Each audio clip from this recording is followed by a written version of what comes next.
اعوذ باللہ من الشیطان اللعین الرجیم بسم اللہ الرحمن الرحیم الحمدللہ الذی نور قلوبنا بمحبت الحسین وبجدہ وابیہ وامہ واخیہ وبنیہ وشیعۃ آل محمد والصلاة والسلام علی اشرف الانبیاء والمرسلین حبیب الہ العالمین بالقاسم محمد وعلی اہل بیت الطیبین الطاہرین المعصومین المظلومین والصلاة والسلام علی الحسین وعلی علی ابن الحسین وعلی اولاد الحسین وعلی اصحاب الحسین لعن اللہ امة قتلتک ولعن اللہ امة ظلمتک ولعن اللہ امة سمعت بذلک فرضیت بہ یا مولا یا ابا عبداللہ انی سلم لمن سالمکم وحرب لمن حاربکم وولی لمن والاکم وعدو لمن عاداکم الی یوم القیامہ اما بعد فقد قال اللہ تبارک و تعالی فی کتابہ المبین وهو أصدق الصادقین وقولہ الحق بسم اللہ الرحمن الرحیم اہدنا الصراط المستقیم صراط الذین انعمت علیہم غیر المغضوب علیہم ولا الضالین۔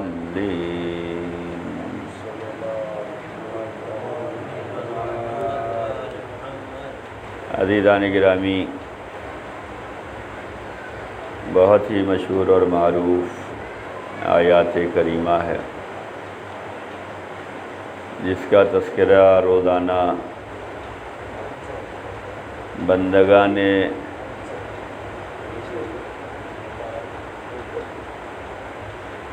مومنین اس کی تلاوت کیا کرتے ہیں۔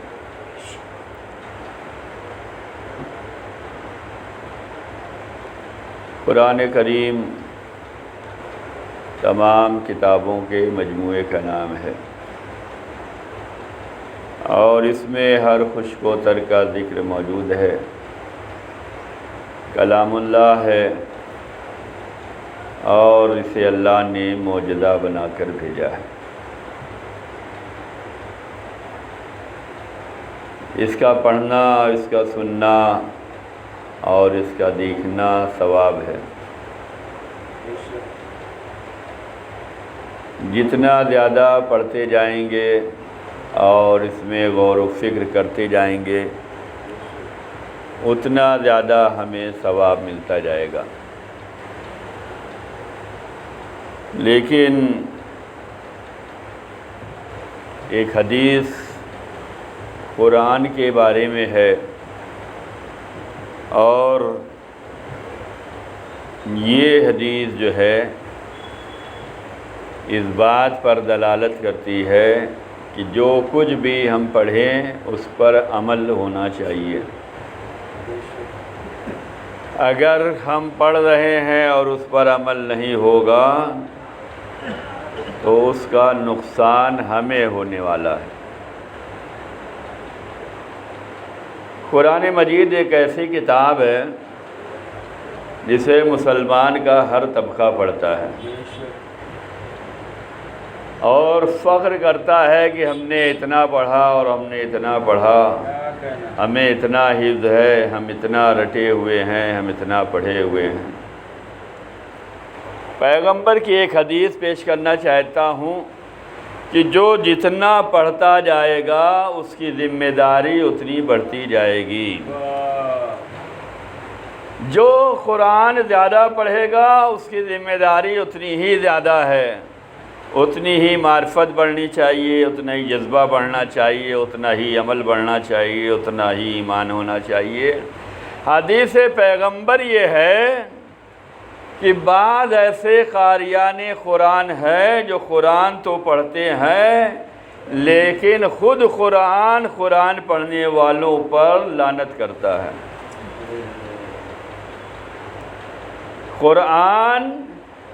قرآن پڑھنے والوں پہ لعنت کرتا ہے۔ یہ حدیث ہے۔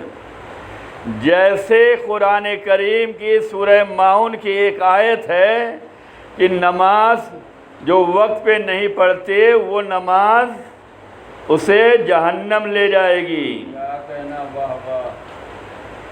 یعنی کہ قرآن اگر ہم پڑھ رہے ہیں اور قرآن پر عمل نہیں ہو رہا ہے تو یہی جو ہم تلاوت کر رہے ہیں یہی آیت ہم پر لعنت کرے گی۔ یہ قرآن خود اس کی آیتیں، اس کے سورے، اس کے پارے تلاوت کرنے والوں پر لعنت کریں گے۔ کیوں؟ پڑھ تو رہے ہو لیکن عمل نہیں ہو رہا ہے۔ اس کا مطلب یہ ہے کہ حدیث رسول یہ پیغام دینا چاہ رہا ہے کہ جو کچھ پڑھو اس کو سمجھو بھی اور اس پر عمل کرو۔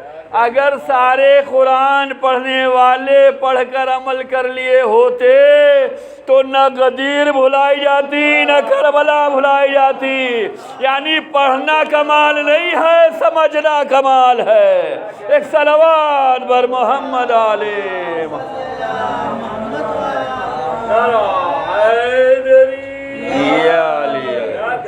اب کوئی یہ نہ سمجھے کہ ہم اتنے پڑھے ہوئے ہیں۔ قرآن جتنا پڑھا ہے آپ نے اس پر عمل کیا یا نہیں کیا؟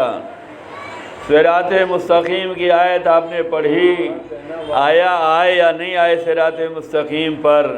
اگر نہیں آ رہے ہیں تو یہی آیت آپ پہ لعنت کر رہی ہے۔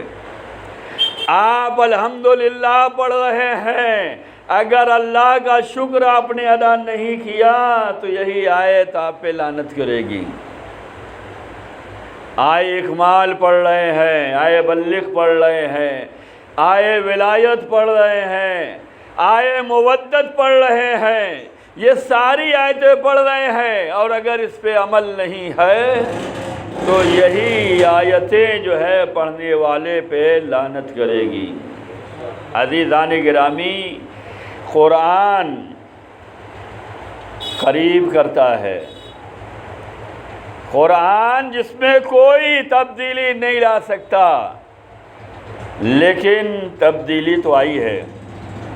لفظوں میں نہیں آئی، حرکات میں نہیں آئی، زبر میں نہیں آئی، زیر میں نہیں آئی، پیش میں نہیں آئی، تشدید میں نہیں آئی، ساکین پہ نہیں آئی، لیکن تبدیلی کہاں لائی گئی؟ معنی مفاہیم پہ لائی گئی۔ یعنی جہاں سمجھنے والی بات تھی وہیں پہ تبدیلی لے آئے تاکہ ہم ایسے چلیں، آپ ایسے چلیں۔ امام کے زمانے میں ایک بندہ ملا جو اپنے اعتبار سے بہت بڑا کام کر رہا تھا، ایسے ہر زمانے میں ہے۔ اس نے کہا ہم نے قرآن میں غلطیاں نکالی ہیں، اور وہ کتاب لکھ رہا ہے۔ کیا؟ قرآن میں غلطیاں، کتاب لکھ رہا ہے۔ امام نے ان کے شاگردوں سے کہا کہ تم اپنے استاد کو منع کیوں نہیں کر رہے ہو؟ تمہارا استاد یہ کتاب لکھ رہا ہے۔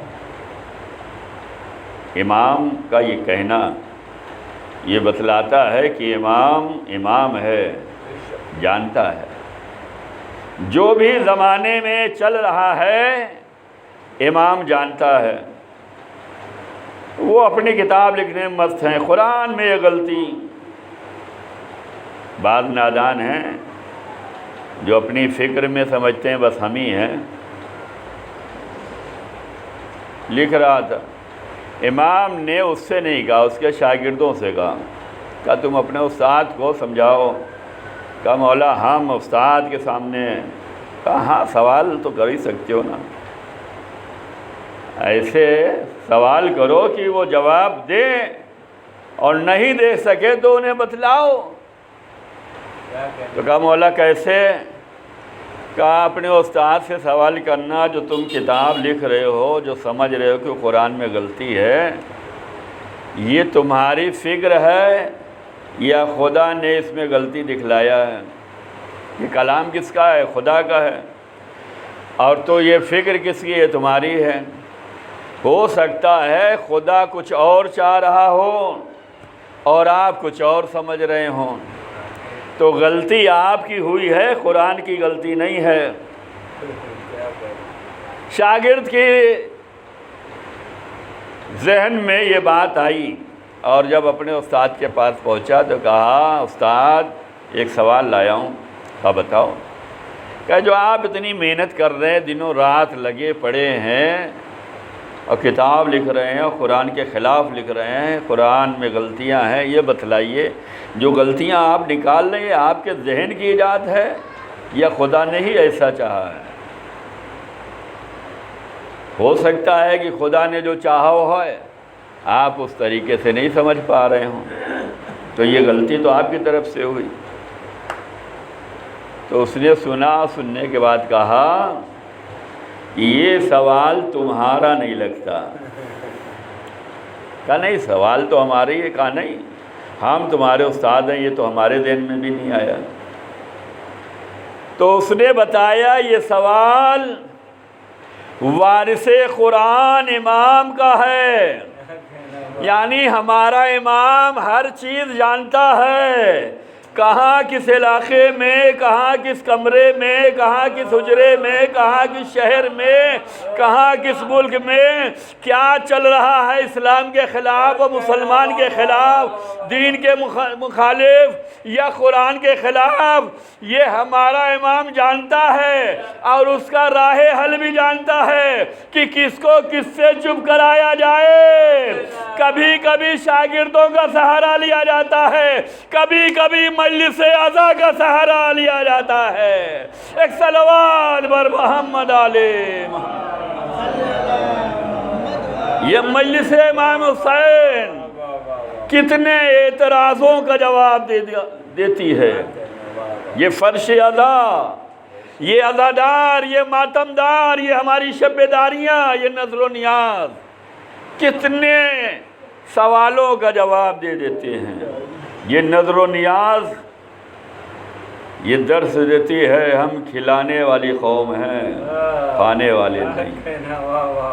یہ سبیل درس دیتی ہے ہم نام حسین پہ پلانے والے ہیں، عزادار کو پیاسا رکھنے والے نہیں ہیں۔ یہ فرش ادا یہ درس دیتی ہے کہ ہم مظلوم کے حمایتی ہیں، ظالم کے طرفدار نہیں ہیں۔ ہم کربلا بیان کرنے والے ہیں، کربلا چھپانے والے نہیں ہیں۔ عزیزان گرامی، یہ امام ان چیزوں سے کام لے رہے ہیں۔ قرآن پڑھیں تو اس پہ عمل، جو کچھ بھی پڑھ لیں اس پہ عمل ہونا چاہیے۔ مجلسوں میں بھی آ رہے ہیں، سن رہے ہیں، واہ واہ کر رہے ہیں، سبحان اللہ کہہ رہے ہیں، نعرہ لگا رہے ہیں، یہ سب سننے کے بعد سمجھنے کی ضرورت ہے۔ اگر ہم بھی ایسے ہی سن کے اور اس پہ عمل نہ کریں تو جیسے قرآن کے بارے میں ہے ایسے یہاں پر بھی ہوگا کہ سننے کے بعد اس پہ عمل کرنا ہوگا۔ کون عمل کرے گا؟ وہ عمل کرے گا جو صراط مستقیم پر ثابت قدم ہوگا۔ صراط مستقیم پر ثابت قدمی ہونی چاہیے۔ اس پہ آ گئے ہیں، ثابت رہو۔ زمانہ بڑا خلاف ہے، شیاطین کھلے ہوئے دشمن ہیں۔ قرآن نے کہا شیاطین جو ہے تمہارے کھلے ہوئے دشمن ہیں، یہ بہکائیں گے، ہر طرف سے بہکائیں گے، یہ وسوسہ ڈالیں گے، یہ اختلاف پیدا کریں گے۔ لہذا اپنے دشمن سے بیدار رہنے کی ضرورت ہے۔ یہ شیطان انسان کا کھلا ہوا دشمن ہے۔ اور یہ یاد رہے کہ ہمیں فرش ادائے مظلوم سے جو کچھ ملا ہے نا، اس احسان کو اور اس فرمان کو، اس لمحے کو ہمیں یاد رکھنا چاہیے، اور جتنا ہو سکے اس عزاداری میں خدمت کریں، جتنا ہو سکے ساتھ دیں۔ ہر بندہ اس احسان کو مانتا ہے یا نہیں مانتا کہ ہماری صحت اسی در سے ملی ہے، ہماری روزی اسی در سے ملی ہے، ہمیں اولاد اسی در سے ملی ہے، ہماری جاب اسی در سے ملی ہے، ہمیں اس در سے بہت کچھ ملا ہے۔ یہ احساس تو سب کو ہے۔ جب ملا ہے تو ہم نے کتنا ادا کیا ہے، کتنا ادا کیا۔ مل جانے کے بعد فراموشی نہیں ہونی چاہیے، بلکہ احساس ذمہ داری ہونی چاہیے کہ ہمیں اس در سے ملا ہے، اور یقیناً ملا ہے۔ ہمیں علم ملا، عمل ملا، جذبہ ملا، محبت ملی، معرفت ملی، غم حسین ملا، محبت حسین ملی، سب کچھ ملا ہے، اسی در سے ملا ہے۔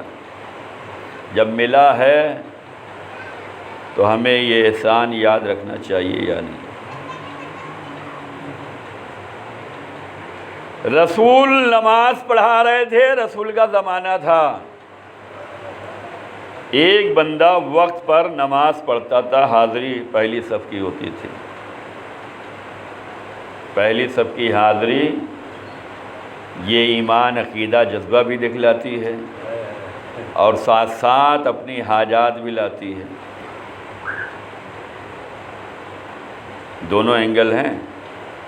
ایسا نہ سوچیں کہ جو پہلی صف میں برابر آ رہا ہے نماز میں، بس وہ اپنی دعا، مناجات، حاجات کے لیے آ رہا نہیں، ہو سکتا ہے اس کا ایمان، جذبہ، عمل ہو، لیکن نبی کے سامنے بس میں ایک ایسا نمازی تھا جو پہلی صف میں رہتا تھا، ہر نماز میں رہتا تھا۔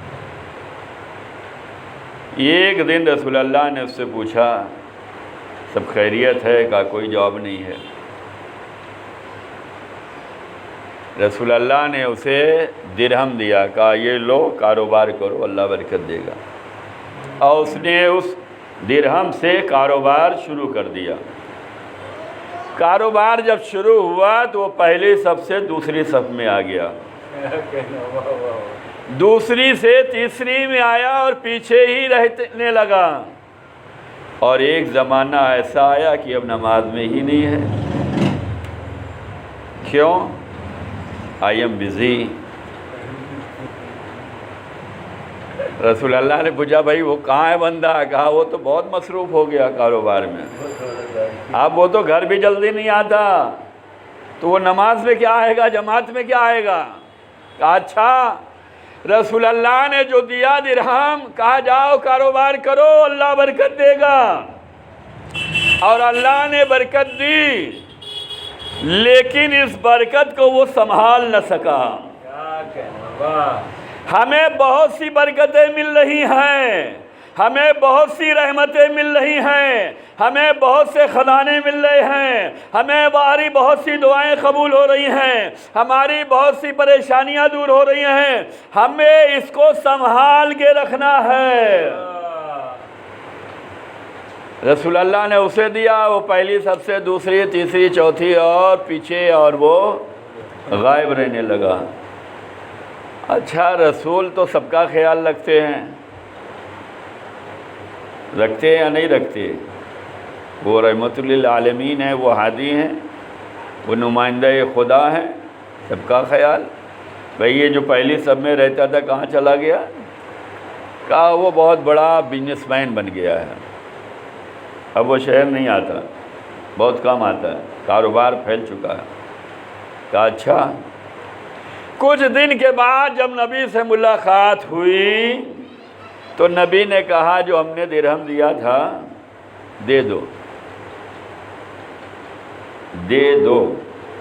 اچھا بتائیں کہ جو نبی کا دیا ہوا درہم تھا کیا اس کے پاس ویسے ہی رہا ہوگا یا چینج ہوا ہوگا؟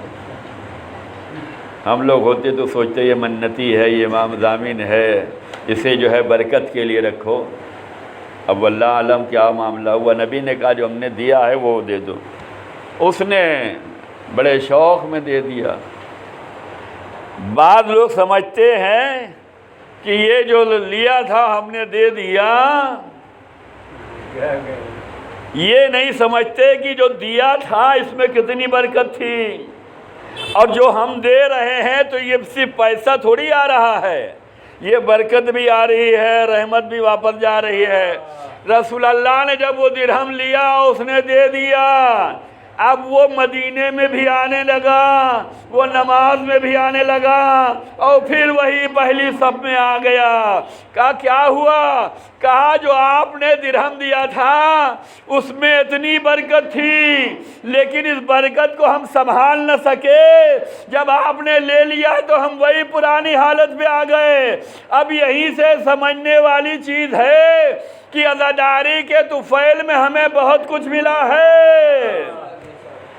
اگر ہم نے عزاداری کی خدمت نہ کی، حسین کی خدمت نہ کی، سبیل میں حصہ نہ لیا، عزاداری میں حصہ نہ لیا، شب داری میں شامل نہ ہوئے، تو کہیں ایسا نہ ہو جو برکت ہمیں ملی تھی وہ لے لی جائے۔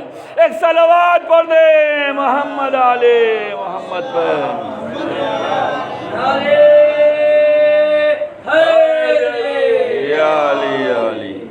جو ہمیں صحت ملی تھی، ہم بیمار تھے، کتنی دعائیں ہو رہی تھیں، ہم پریشان حال تھے، کتنی دعائیں ہو رہی تھیں، ہمارے یہاں اولاد نہیں ہوتی تھی۔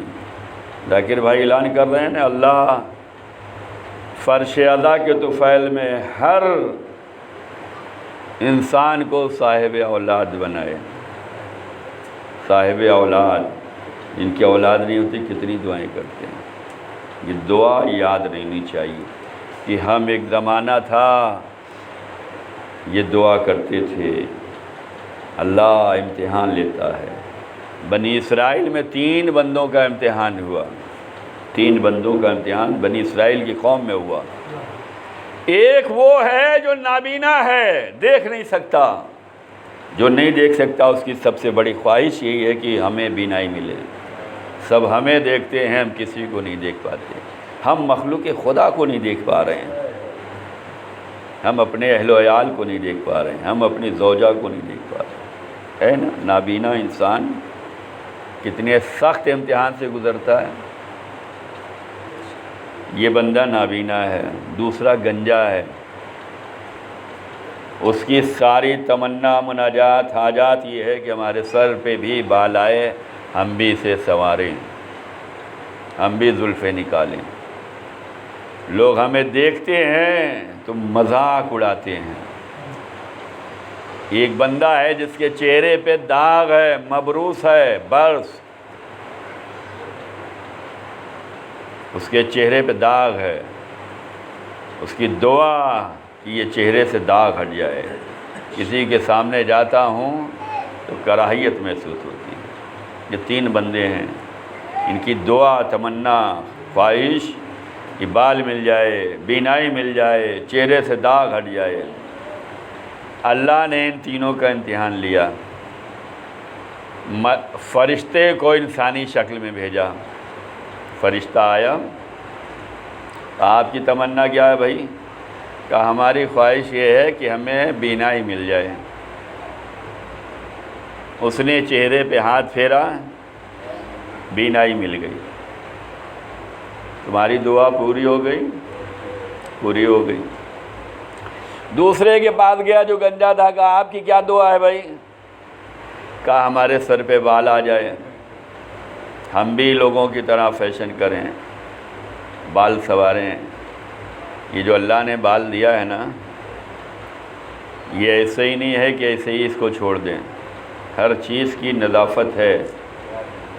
ان بالوں میں کنگھی سنت ہے، نماز سے پہلے اس کو سنواریں، زلفوں کو سنواریں۔ کہا ہماری یہ خواہش ہے کہ ہمیں یہ مل جائے۔ اس نے ہاتھ پھیرا، بال بھی اسے مل گیا، اس کی بھی خواہش پوری ہو گئی۔ تیسرے کے پاس پہنچا جو مبروس تھا، کہا تمہاری کیا دعا ہے؟ کہ یہ چہرے سے داغ ہٹ جائے۔ ہاتھ پھیرا اور چہرے سے داغ ہٹ گیا، سب کی خواہش پوری ہو گئی۔ آیا ان تینوں کی جو خواہش پوری ہوئی ہے، دعا قبول ہوئی ہے، منت پوری ہوئی ہے، حاجت پوری ہوئی ہے، یہ ہمیشہ یاد رکھیں گے یا بھول جائیں گے؟ تمنا پوری ہو گئی، دعا پوری ہو گئی، کچھ دن کے بعد اللہ نے کہا جاؤ امتحان لو، یاد ہیں یا نہیں ہیں؟ پھر فرشتہ انسانی شکل میں آیا، کہا بھائی اللہ کے نام پہ دے دو جس نے تمہیں بینائی عطا کی ہے۔ دوسرے کے پاس گیا، بھائی اللہ کے نام پہ دے دو جس نے تمہارے چہرے سے داغ ہٹایا ہے۔ تیسرے کے پاس گیا، بھائی اللہ کے نام پہ دے دو جس نے تمہیں سر پہ بال دیے ہیں، ایک زمانہ تھا گنجے تھے۔ توجہ کریں، سب کچھ دیا ہوا خدا کا ہے، یہ ہاتھ پیر زبان ناک کان دل دماغ پورا جسم پورا وجود خدا کا دیا ہوا ہے، لیکن یہ جو کہہ رہا ہے نا کہ ایک زمانہ تھا مبروس تھے، ایک زمانہ تھا نابینا تھے، ایک زمانہ تھا گنجے تھے، یہ یاد دلانے کے لیے کہ تمہاری دعا سب سے اہم یہی دعا ہوتی تھی، خواہش یہی ہوتی تھی۔ اس میں سے دو لوگوں نے کہا بھائی یہ سب پرانی باتیں ہیں، ہم ہمیشہ سے ایسے ہی تھے، ہم ہمیشہ سے ایسے ہی تھے، کبھی ہم ایسے نہیں تھے۔ اور دو نے تو انکار کر دیا کہ نہیں ہمارا ہے، ہم ایسے ہی تھے۔ ایک نے کہا کہ ہاں بھائی صحیح کہتے ہو، ایک زمانہ تھا کہ ہم ایسے تھے، اللہ نے ہماری دعا قبول کی، اور جو کچھ ہمارے پاس ہے سب اللہ کا دیا ہوا ہی ہے، اللہ کے نام پہ مانگ رہے ہو تو ہم دینے کے لیے تیار ہیں۔ فرشتے نے کہا ہمیں لینے کی ضرورت نہیں ہے، ہم تو صرف امتحان کی منزل سے دیکھنا چاہتے تھے کہ کسے یاد ہے کہ کس کے اوپر اللہ نے کب احسان کیا ہے۔ اگر احسان پروردگار یاد ہے تو اتنا ہی کافی ہے۔ یہ واقعہ یہ بتلاتا ہے کہ احسان فراموشی اچھی چیز نہیں ہے، احسان اگر خدا نے کیا ہے تو یاد رہے۔ اب یہیں سے عزاداروں اور فرش عزا بچھانے والوں اور ماتم کرنے والوں کے لیے بھی پیغام ہے کہ جو کچھ ہمیں ملا ہے محبت امام حسین میں ملا ہے، لہذا محبت حسین کا تقاضا یہ ہے کہ عزاداری میں شامل رہو، ماتم میں شامل رہو، تبرکات میں شامل رہو، نظر و نیاز میں شامل رہو۔ ایسا نہ ہو فرش عزا بچھی ہو اور آپ غائب ہوں۔ احسان یاد رہے کہ سب کچھ دیا ہوا میرے حسین کا ہے، مولا کا کرم ہے، اس کرم کو یاد رکھیں۔ اور جب مولا کا کرم یاد ہوگا تو عزاداری میں خلوص ہوگا، جذبہ ہوگا، محبت ہوگی۔ عزاداری میں ہم کتنا خرچ کرتے ہیں؟ اللہ نے سب سے ایک جیسا نہیں لیا ہے۔ آپ غریب ہیں، آپ بھی 1000 روپیہ دے رہے ہیں، آپ امیر ہیں، آپ بھی 1000 روپیہ ہی دیں گے۔ اللہ نے ایک فارمولہ رکھا ہے خمس کا۔ آپ غریب ہیں، سال بھر میں آپ کے ہاں بچت 1000 روپیہ ہو رہی ہے تو آپ کو 200 نکالنا ہے۔ آپ اچھی جاب پہ ہیں، پڑھے لکھے ہیں، آپ سال بھر میں جو ہے 10,000 بچاتے ہیں تو آپ کو 2,000 نکالنا ہے۔ ہم اور زیادہ مالدار ہیں، ہمارے پاس سال بھر میں 1 لاکھ بچ رہا ہے تو ہمیں 20,000 نکالنا ہے۔ یعنی اللہ نے جو ہے 5واں حصہ رکھا ہے۔ اب اللہ نے صرف 5واں رکھا ہے۔ 5واں کا مطلب یہ ہے کہ اللہ نے جس کو جتنا دیا ہے اس کا 5واں حصہ نکالو، لیکن عزاداری کا معاملہ آتا ہے تو 2,000 دے کے سوچتے ہیں کہ ہم نے 2 دے کے بہت کچھ کر لیا۔ ارے 2 تو غریب بھی دے رہا ہے، امیر اگر اتنا ہی دے گا تو کیا فرق ہے؟ جس حساب سے اللہ نے دیا ہے، نوازا ہے، اسے خرچ کریں۔ جتنا خرچ کریں گے اتنا اضافہ ہوگا۔ مالدار اگر اللہ نے بنایا ہے تو اللہ نے اس میں غریبوں کا، رشتہ داروں کا، حقداروں کا، ہمسائے کا، دین کا، اسلام کا حصہ رکھا ہے اور تمہیں امین بنایا ہے۔ تمہیں خرچ کرنا ہے، دینا ہے، اس لیے تمہیں مالدار تھوڑی بنایا ہے کہ تم قارون بن جاؤ کہ سب کچھ ہمارا ہی ہے، نہیں، اسے خرچ کرنا ہے دین کے معاملے میں، عزاداری کے معاملے میں، امام حسین کے مشن کو آگے بڑھانے کے معاملے میں جتنا پروردگار نے دیا ہے اس اعتبار سے خرچ کرتے جاؤ۔ یہ حسینیت ہے، یہی جذبہ ہے۔ بس عزیزان گرامی، 40 سے بہت قریب ہو چکے ہیں ہم لوگ۔ 40 بہن کی خواہش کا نام ہے کہ ہم اپنے بھائی کا چہلم کرنے جا رہے ہیں۔ کہاں؟ بھائی کے مزار پہ۔ لوگ نجف سے کربلا جا رہے ہیں، ہر ملک میں مشی ہو رہی ہے، جلوس 40 نکل رہا ہے۔ احساس کربلا کس جذبے سے جا رہے ہیں، کس محبت سے جا رہے ہیں؟ زینب بھی اپنے بھائی کا چہلم کرنے کے لیے جا رہی ہے۔ زینب کس اعتبار سے جا رہی ہیں؟ اللہ اکبر، زینب کے جگر سے پوچھو۔ شام سے رہائی ملی ہے، سکینہ کو چھوڑنا آسان نہیں تھا۔ سکینہ کی مدار شام میں ہے، وہ بچی جو حسین کی امانت تھی، جو وطن جانے کے لیے تڑپ رہی تھی، اپنے بھیا سے پوچھتی تھی، اپنی پھوپھی سے پوچھتی تھی، پھوپھی جان ہم کب وطن جائیں گے؟ سکینہ زندان شام میں رہ گئی اور زینب رہا ہو کے حسین کی قبر پہ جا رہی ہے، بھائی کے مشن کو آگے بڑھا کے جا رہی ہے، بھائی کے پیغام کو پہنچا کے جا رہی ہے، مقصد حسین کو عملی جامہ پہنا کے جا رہی ہے۔ عزاداروں، اسی راہ میں زینب بھی ہے، اسی راہ میں عزادار بھی ہیں، زائرین بھی ہیں۔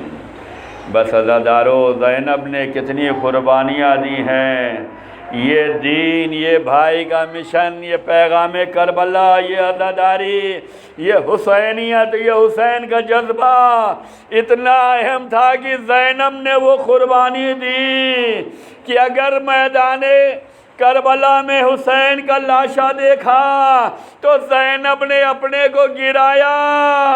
ارے ناقے سے گرنا آسان نہیں تھا، زینب اسی طریقے سے گری تھی جیسے کربلا کے میدان میں مولا عباس گرے تھے۔ عباس کے شانے تو جدا ہو چکے تھے لیکن زینب کے شانوں میں رسن بندھی ہوئی تھی۔ زینب نے یہ امتحان دیا، امام وقت کو بچانا ہے، سید سجاد کو بچانا ہے، اور یہ اگر اسی طریقے سے بچیں گے جب ہم یہ قربانی دیں گے۔ زینب قربانیاں دیتی رہیں، بازاروں سے گزریں، درباروں میں گئیں، قید خانوں میں رہیں، پوری قربانیاں دیتی رہیں۔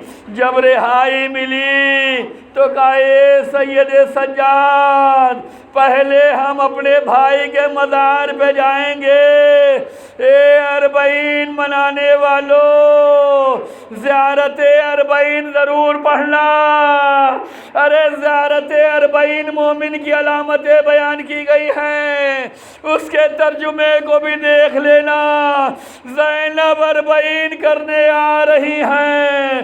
یہ زینب جب آئی ہیں تو دیکھا کہ بھائی کے مزار پہ صحابی رسول جابر عبداللہ انصاری جو پہلے زائر ہیں، ارے زیارت حسین صحابی رسول نے کیا ہے، اسی زیارت کو ہم کر رہے ہیں، عزادار کر رہے ہیں۔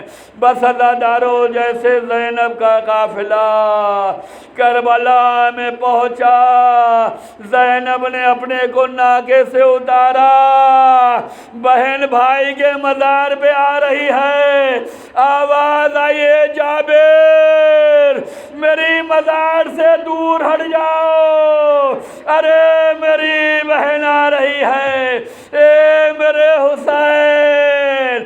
بہن کا یہ خیال کہ اپنی قبر پہ صحابی رسول جابر سے کہا جابر دور چلے جاؤ، میری بہن آ رہی ہے۔